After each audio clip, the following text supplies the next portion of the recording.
మరోవైపు ఉభయ గోదావరి జిల్లాల ఎమ్మెల్సీ ఎన్నికల్లో ప్రభుత్వ ఉద్యోగులు బాధ్యతారాహిత్యంగా వ్యవహరించారు. ఎన్నికల విధుల్లో ఉన్న మొత్తం 458 మంది ఉద్యోగులకు పోస్టల్ బ్యాలెట్ ద్వారా ఓటుకు అవకాశం కల్పించారు. అయితే కేవలం 243 మంది ఉద్యోగులు మాత్రమే ఓటు హక్కును వినియోగించుకున్నారు. ఇందులో చెల్లని ఓట్లు 41గా ఉన్నట్లు గుర్తించారు. ఇదే అంశానికి సంబంధించి మరిన్ని అప్డేట్స్ ను ఏలూరు నుంచి మురళి అందిస్తారు. మురళి, చెప్పండి. Thank you Jemimah. ఉమ్మడి తూర్పుగోదావరి పశ్చిమ గోదావరి జిల్లా గ్రాడ్యుయేట్ ఎమ్మెల్సీకి సంబంధించి 8 గంటల కౌంటింగ్ జరుగుతుంది. ఈ కౌంటింగ్ పోస్టల్ బ్యాలెట్కి సంబంధించి 458 మంది ప్రభుత్వ ఉద్యోగులు బ్యాలెట్ పత్రాలు తీసుకున్నప్పటికీ కూడా 248 మంది మాత్రమే ఓటుకు వినియోగించుకున్నారు. వాటిల్లో కూడా 42 ఇన్వాలిడ్ ఓట్లుగా అధికారులు గుర్తించారు. 200 చిల్లర ఉద్యోగులు అయితే కౌంటింగ్ విధుల్లో ఉన్న పోలింగ్ విధుల్లో ఉన్న ఉద్యోగులు మాత్రం బాయ్కట్ చేశారని చెప్పుకోవచ్చు. ఉదయం 8 గంటల నుంచి ఈ కౌంటింగ్ ప్రక్రియ సజావుగా సాగుతుంది. 50 ఓట్ల చొప్పున కట్టలు కడుతూ కూడా ఎన్నికల రిటర్నింగ్ అధికారి ఏలూరు జిల్లా కలెక్టర్ వెట్రిసెల్వి ఆధ్వర్యంలో అయితే ఈ కౌంటింగ్కు అన్ని ఏర్పాట్లు పూర్తి చేశారని చెప్పుకోవచ్చు.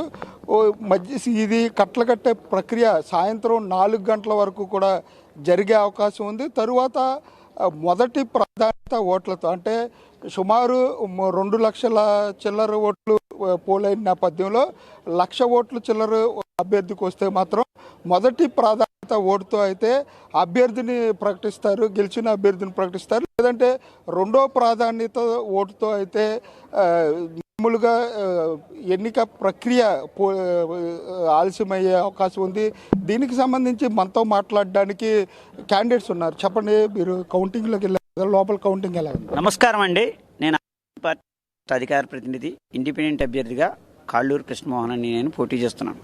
ఈరోజు ఉదయం నుంచి కూడా ఈ యొక్క స్ట్రాంగ్ రూమ్ నుంచి తరలించిన బాక్సులను ఓపెన్ చేసి క్యాండిడేట్లు ఎదురుగా వారి అన్నీ కూడా బండిల్స్ అన్నీ ఓపెన్ చేసి కట్టలు కడుతూ 50 చొప్పున కడుతూ 17 టేబుళ్ళు ఏర్పాటు చేశారు.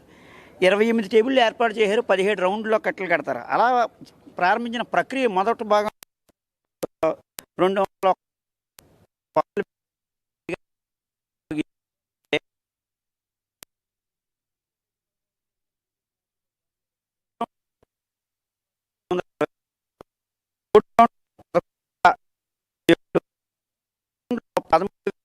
770 ఓట్లు వచ్చింది.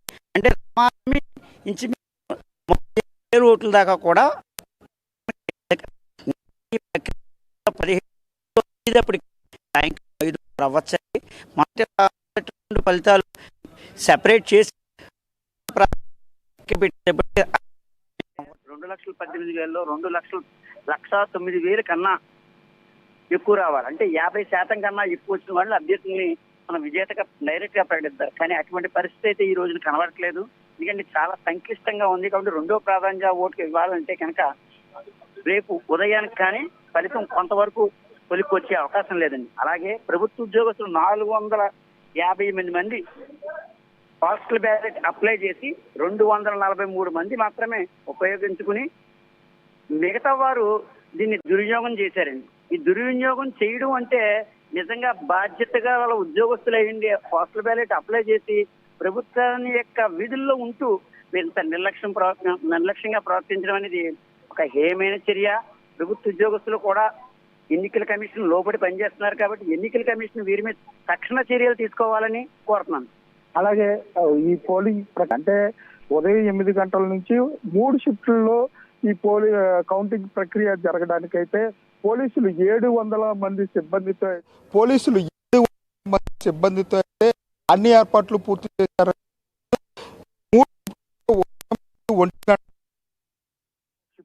షిఫ్ట్ అలాగే 9 గంటల నుంచి పొద్దున్నే మార్నింగ్ ఉదయం 6 గంటల వరకు కూడా షిఫ్ట్. 3 షిఫ్ట్లలో పోలీసులు బందోబస్తు ఏర్పాట్లు చేశారని చెప్పుకోవచ్చు. అలాగే కౌంటింగ్ విధుల్లో ఉన్న వారిని కూడా 3 షిఫ్ట్ల విధానంలో 8 గంటలు షిఫ్ట్లు మారుతూ కూడా ఈ కౌంటింగ్ ప్రక్రియ జరగడానికైతే ఏలూరు జిల్లా కలెక్టర్ రిటర్నింగ్ అధికారి వెట్రిసెల్వి గారి ఆధ్వర్యంలో అన్ని ఏర్పాట్లు చేశారని చెప్పుకోవచ్చు. మొదటి ప్రాధాన్యత ఓట్ల తో అయితే గెలుపొందే అభ్యర్థి అయితే ఈ రోజు అర్ధరాత్రి లేదంటే రేపు మార్నింగ్ కి ఫలితం వచ్చే అవకాశం ఉంది. అది కాకుండా రెండో ప్రాధాన్యత ఎలిమినేషన్ రౌండ్ వెళ్తే కన్నా 2 రోజులు పట్టే అవకాశం ఉందంటూ కూడా అధికారులు చెప్పే పరిస్థితులు ఉన్నాయి. ఇక్కడ ఉన్నాయి Jemimah. Thanks for the updates Murali.